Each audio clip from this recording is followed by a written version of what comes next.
ஆர்ப்பரிப்போடு இப்பொழுதே விடுவியும் என்று சொல்லுகின்ற ஒரு குரலோடு விடுதலையினுடைய வாழ்வின் எதிர்பார்ப்புகளோடு கடந்து வந்து இன்றைக்கும் அனைத்து நிலைகளிலும் மானிடர் என்று சொல்லுகின்றதான ஐக்கியத்திலே இணைந்திருப்பது மிகுந்த சந்தோஷமான ஒன்று. சமயங்களை விட்டு அல்லது நம்முடைய உயர்வுகள் அந்தஸ்துகள் இவைகளை விட்டு இணைவதென்று சொன்னால் கடினமான ஒன்று. அதிலும் இவைகளினூடாக நாம் அனைவரும் ஒன்றாக இருக்கின்றோம் என்று சொல்லி நம்மை அடையாளப்படுத்துவது என்பது அதைவிட சிறப்பான ஒன்று. இன்னைக்கு அந்த நிலையிலே நாம் எல்லாரும் நம்முடைய சொந்த சுயங்களை விட்டு எல்லாரும் மானிடர் என்று சொல்லுகின்ற ஐக்கியத்திலே நாம் ஒன்றிணைந்திருக்கின்றோம். அது மிக மிக மகிழ்ச்சியான ஒன்று.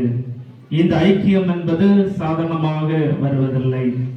ஒரு மனிதனாக ஒரு சமயமாக நாம் பார்க்கின்ற போது பலருடைய வாழ்வினுடைய போராட்டங்கள் அல்லது கஷ்டங்களை நம்முடைய சமயத்தின் மக்களுடைய வேதனைகளை உணர முடியும். ஆனால் அதையும் தாண்டி மானிடர் என்று சொல்லி பார்க்கும்போது எல்லா மக்களுடைய வேதனைகளை நம்மால் உணர முடியும். எல்லா மக்களுக்கும் பாடுகள் உண்டு, எல்லா மக்களுக்கும் கஷ்டங்கள் உண்டு என்பதை நம்மால் உணர்ந்து கொள்ள முடியும். இன்னைக்கு நாம் ஒசன்னா என்று சொன்ன அந்த ஆர்ப்பரிப்பானது கிறிஸ்துவனுடைய அந்த பவனியோடு நம்மை இணைக்கின்ற போது வாழ்க்கையிலே போராடி கொண்டிருந்த மக்கள், வாழ்க்கையில் அடிமைப்படுத்தப்பட்ட மக்களாக துன்பப்படுத்தப்பட்ட மக்கள், இவர்கள் எல்லாரும் விடுதலை பெற வேண்டும். அது யார் என்று அல்ல, மானிடராக வாழ்வு பெற வேண்டும் என்பதற்காக கிறிஸ்துவனுடைய அந்த பவனியானது அன்றைக்கு நடைபெற்றது. அது இன்றைக்கு நாமும் மனமகிழ்ச்சியோடு ஆலயங்களிலே கொண்டாடுவதோடு இந்த ஒரு ஐக்கியத்துல எல்லாரும் இணைந்து அந்த ஒரு மகிழ்ச்சியினை கொண்டாடுகின்றது மிகுந்த சந்தோஷமான ஒன்று.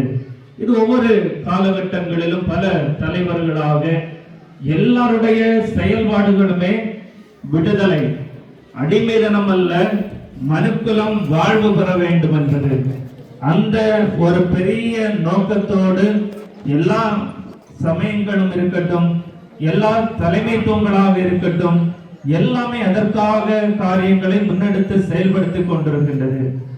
அந்த ஐக்கியத்தோடு அந்த ஒரே நோக்கத்தோடு மானிடர் வாழ வேண்டும் என்கின்றதான, மனுக்குலம் வாழ வேண்டும் என்கின்றதான சிந்தையோடு இன்றைக்கு நாம் இணைந்திருப்பது மிகுந்த ஆசீர்வாதமான ஒன்று. அந்த நிலையில் இது இன்று மட்டுமல்ல, ஏதோ ஒரு நாள் மட்டும் செயல்பாடாக அல்ல, வாழ்க்கை முழுவதும் ஒவ்வொரு நாட்களிலும் இது தொடர வேண்டும். ஏனென்றால் நாம் வாழ்கின்ற சமுதாயத்தில் எல்லாரும் இணைந்திருக்கின்றோம்.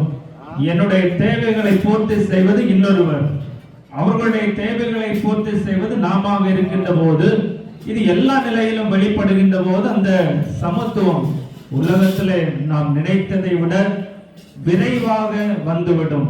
விண்ணரசு அல்லது பரலோக ராஜ்யம் அல்லது சொர்க்கம் என்று சொல்லுகின்ற அந்த அமைதியான வாழ்வினை நம்மால் உலகத்திலே நிறைவேற்ற முடியும். அதற்கு இறைவன் நம் அனைவருக்கும் அருள் புரிவாராக. வாய்ப்பிற்கு நன்றி கூறி அமைகின்றேன்.